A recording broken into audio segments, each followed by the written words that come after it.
So this is now question 2A from test 3 from 2019. This question here talks about lithium-ion batteries in iPhones, and it's showing you the equation that's occurring, the redox equation. I just want to, before I actually get into the first part of the question, talk about what's going on in this equation.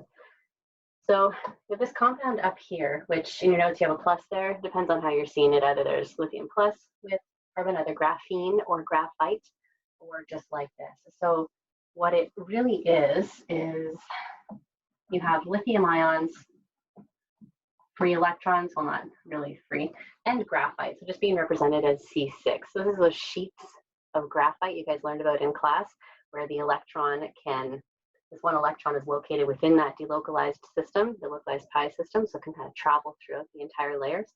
And these lithium ions are located in between the layers. So this is called an intercalation compound. This is kind of a way of holding these electrons of lithium and being able to use them for something in a controlled manner. So this guy here, which is really this is what's going on in there. And what happens in the reaction is that you're funneling electrons and the lithium ions from here over to your lithium cobalt compound. So you have your lithium ions moving and your electrons moving through an external circuit. So this is where you have your voltage, and this is just through the medium. And they're then recombining over in your lithium cobalt oxide compound. So they split up and recombine. So this here, this is our anode. This is the oxidation reaction. Electrons are flowing from the anode down to the cathode. So if we talk about what's going on in the cathode, then that's the reduction reaction. So we have the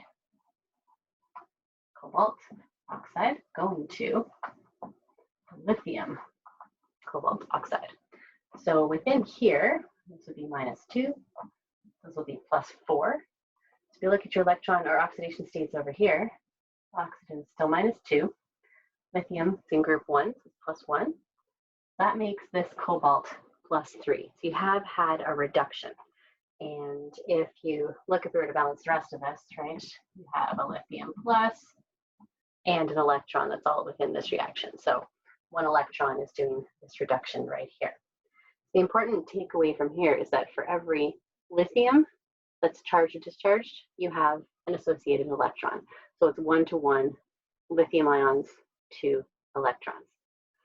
Now, if we want to get into part A then, you're told that you have a mass of lithium of 0.7 grams, and the battery is at 15% charge, and you go to plug it in, and you have 2 amps, and you need to charge 85% of the battery, just doing the math right there.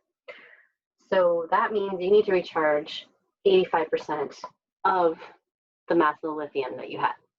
So if we find that mass of lithium that you have to recharge, we're talking 7 grams, and then 85% of that,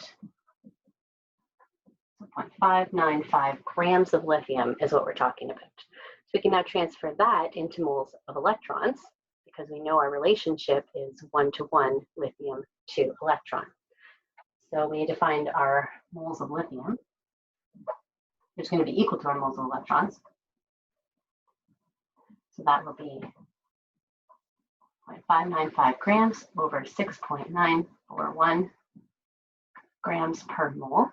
So we end up with 0.08857 moles of electrons. That's moles of electrons that are needed to charge our battery.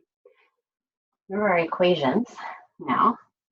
Charge is equal to current times time, as well as moles of electrons times Faradays. So you can either remembering your equations, or you do this just making sure you're using the correct units here. So that means our equation for time is going to be moles of electrons Faraday times Faraday over your current. So if we have that many moles of electrons, we know our Faradays, 96485, that's coulombs per mole of electron. And we know our current, Remember, amps is coulombs per second.